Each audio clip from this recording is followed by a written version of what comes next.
एक तरफ नीतीश कुमार को प्रधानमंत्री मोदी के खिलाफ विपक्ष का पीएम पद का चेहरा बनाए जाने के कयास तेज हैं, चर्चाएं तेज हैं, इसके लिए मुलाकातें हो रही हैं, तो दूसरी तरफ बीजेपी ने अपने हमले तेज कर दिए हैं। केंद्रीय मंत्री गिरिराज सिंह ने नीतीश कुमार और केसीआर के बंद कमरे वाले राज के खुलासे का दावा किया है।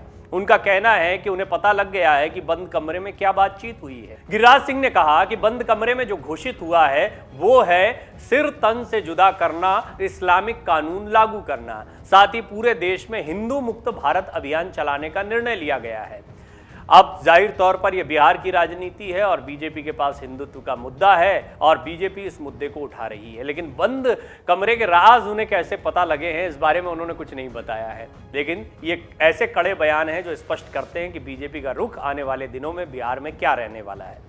बेगूसराय से सांसद गिरिराज सिंह ने पत्रकारों से बात करते हुए कहा कि नीतीश कुमार और केसीआर के बीच बंद कमरे में जो बात हुई वो मुझे पता चल गई है। गिरिराज सिंह ने कहा कि विश्वस्त सूत्रों से जो पता चला है वो बहुत डराने वाला हुआ है। बीजेपी नेता के अनुसार दोनों के बीच तुष्टीकरण की नीतियों पर चर्चा हुई है। केसीआर तेलंगाना में सिर तन से अलग करवाने का आंदोलन चला रहे हैं, उसी तरह नीतीश बाबू के राज में भी होगा। गिरिराज सिंह ने कहा कि बंद कमरे में जो घोषित हुआ है वो है सिर तन से जुदा करना, इस्लामिक कानून लागू करना, साथ ही पूरे देश में हिंदू मुक्त भारत अभियान चलाने का निर्णय लिया गया है। गिरिराज सिंह ने कहा मुख्यमंत्री का चीरहरण करके चले गए हैं केसीआर। क्या है ये बयान, ये भी समझिए।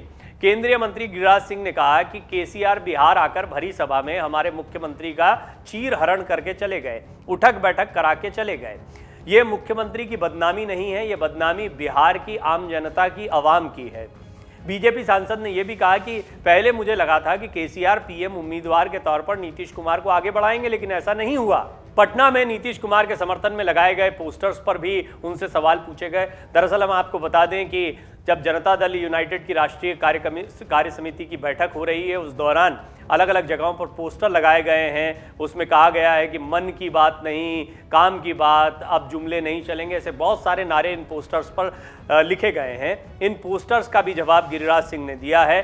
गिरिराज सिंह ने कहा कि पोस्टर से कोई पीएम नहीं बनता है, जनता जिसको आशीर्वाद देती है वही भारत का प्रधानमंत्री बनेगा। 2013 में भी तो नीतीश कुमार अलग हुए थे, आज तक नीतीश कुमार सीएम मटेरियल नहीं बन पाए तो पीएम मटेरियल कहां से बनेंगे। पोस्टर लगाने से कोई पीएम पद के लिए प्रोजेक्ट नहीं हो जाता है, जबकि ये पोस्टर्स बहुत चर्चा का विषय बन गए हैं। दरअसल इन पोस्टर्स के लगने के बाद ये माना जा रहा है कि नीतीश कुमार भी इस बात के लिए तैयार हैं कि यदि विपक्ष उन्हें सहयोग देता है और साथ में आता है तो वो नेतृत्व करेंगे, अपना चेहरा सामने रख सकते हैं।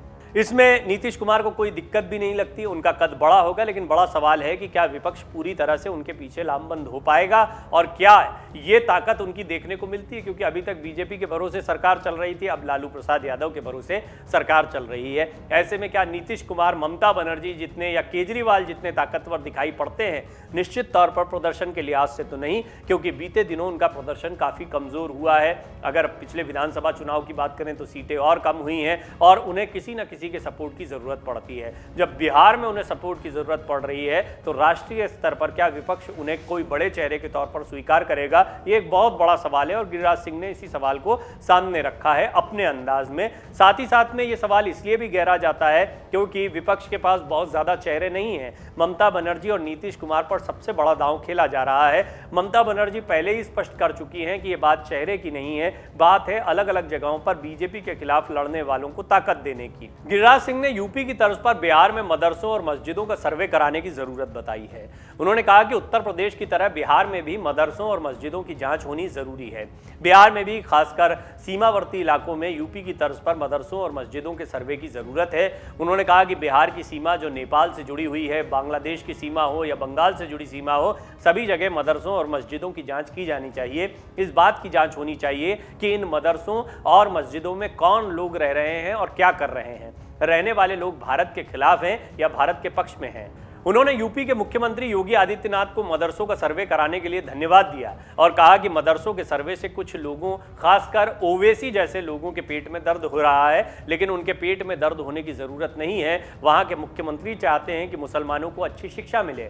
उन्होंने कहा कि ओवैसी जैसे लोगों को डर है कि कहीं ये ना पता चल जाए कि कौन बांग्लादेशी है और कौन रोहिंग्या है। तेलंगाना के मुख्यमंत्री के चंद्रशेखर राव बिहार आए थे। CM Nitish Kumar, deputy CM Tejashwi Yadav और आरजेडी प्रमुख लालू प्रसाद यादव से उन्होंने मुलाकात की, फिर वापस चले गए। केसीआर तो वापस चले गए, लेकिन बिहार की सियासत का पारा खूब परवान चढ़ा गए हैं।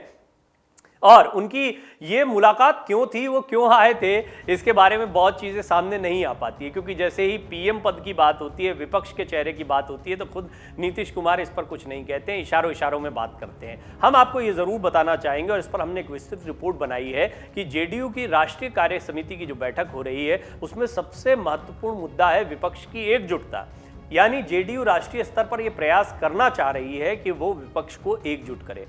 विपक्ष यानी क्या? ममता बनर्जी पश्चिम बंगाल में, महाराष्ट्र में महाविकास आघाड़ी, मायावती, अखिलेश यादव उत्तर प्रदेश में हैं, और केसीआर तेलंगाना में हैं, उड़ीसा की राजनीति हो, आंध्र प्रदेश की राजनीति हो, दक्षिण की राजनीति हो, इसके अपने तेवर रहे हैं। लिहाजा बीजेपी के खिलाफ सभी विपक्षी दलों को लामबंद करने की एक ज़रूरत विपक्ष को महसूस हो रही है। और नीतीश कुमार का ये तक दावा है कि यदि सभी एक जगह पर आ जाएं, एक साथ मिलकर बीजेपी का मुकाबला करें, तो बीजेपी घुटने टेक देगी 2024 के लोकसभा चुनाव में। डाउनलोड करें अमर उजाला ऐप और पाएं खबरें लगातार। अगर आप ये वीडियो YouTube पर देख रहे हैं तो हमारे चैनल को सब्सक्राइब करें और बेल आइकन को दबाना ना भूलें। अगर आप Facebook पर ये वीडियो देख रहे हैं तो हमारे पेज को लाइक करें।